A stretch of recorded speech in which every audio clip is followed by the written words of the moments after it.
বাংলাদেশে প্রবীণদের সুরক্ষায় দ্রুত আইন প্রণয়নের দাবি জানিয়েছে forum for the rights of the elderly. সকালে রাজধানীর বারিধারায় মানসিক সক্ষমতা আইন প্রণয়নের যৌক্তিকতা নিয়ে আলোচনায় কথা তুলে ধরেন আলোচকরা। বক্তারা বলেন, সব মানুষই একসময় বৃদ্ধ হয়, মূল্যায়ন কমে সমাজে, কিন্তু তাদের সুরক্ষায় যে আইন প্রয়োজন সেটা নিয়ে কেউ ভাবে না। এই জন্য আইন করার পাশাপাশি সামাজিকভাবেও সচেতনতা বাড়ানোর আহ্বান জানান তারা।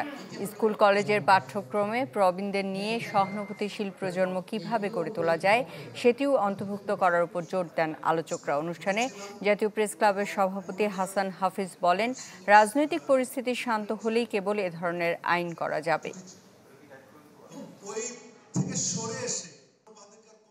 সানবিট সব দিবে সামাল। সানবিট ম্যাজিক প্রেস ডিশওয়াশিং এর মাথা ঘোরানো সলিউশন।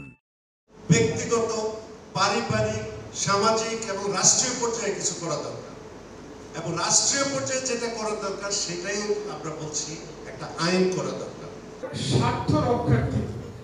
তখন এই ডিসিশনটা নেওয়া দরকার হয়। এই কারণে একটি আইনি পরিকাঠামো অথবা লিগ্যাল ফ্রেমওয়ার্ক দরকার।